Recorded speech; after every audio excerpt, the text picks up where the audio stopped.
Hi, I'm Brian, or Fat Dad from Fat Dad's Woodshop, and I'm going to make this video today in order to explore the adage that there's more than one way to skin a cat. And by that, I mean that there are several techniques that will usually give you the same results.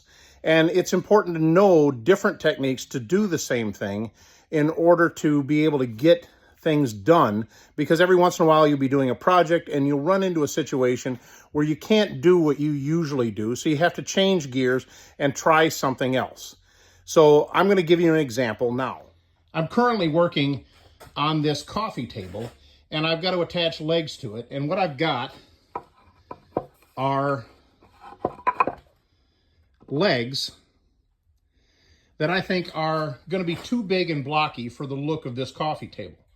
So what that means is I'm going to cut tapers in the legs themselves. And I'll taper this side and the other side on the inside of the coffee table. And what that'll do is it'll lighten the appearance of the leg without losing any strength. Now, there's several ways to cut a taper in something like this, and that's exactly my point. I could take a bandsaw and cut the taper this way, and I'd have to cut that by hand and by eye.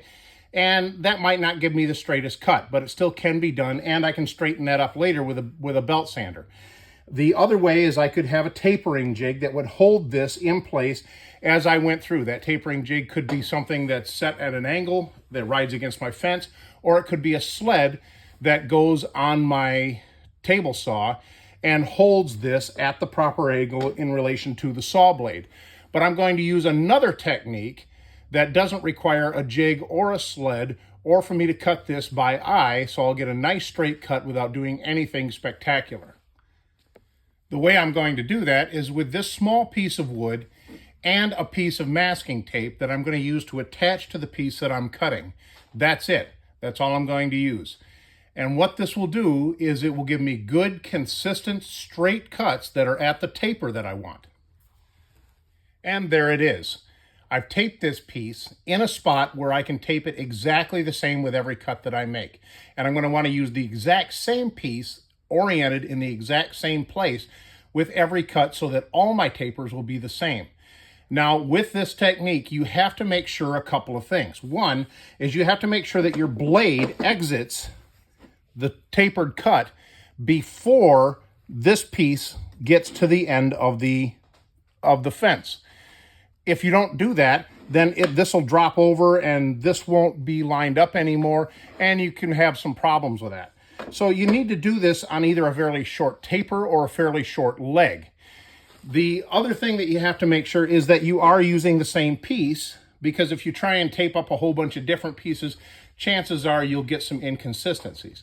Now, that's not really a big deal, since these tapers are really just for looks, and probably nobody's going to put a caliper on them anyway. But I like to use the same piece each and every single time. Now, I've lined up my fence so that it will give me the tapered cut that I want, and I've set the height of my saw blade to only go about halfway through this leg, because I don't want to make this cut all at once. So I'll make half the cut first, then I'll raise the blade and make the other half again.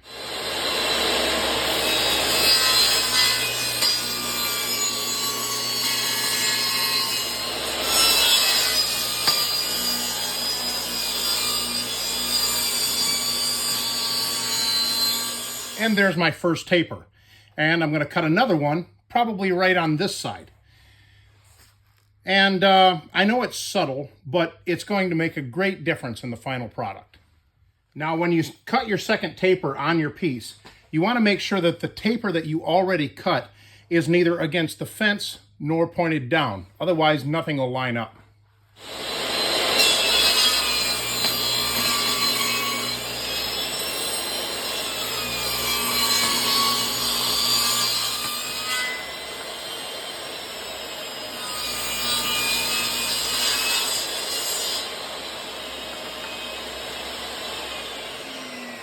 So now I've got my tapered leg.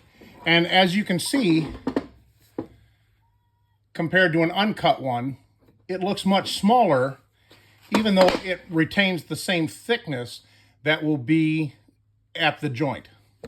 And while I've still got some milling to do on this, here it is dry fitted into place.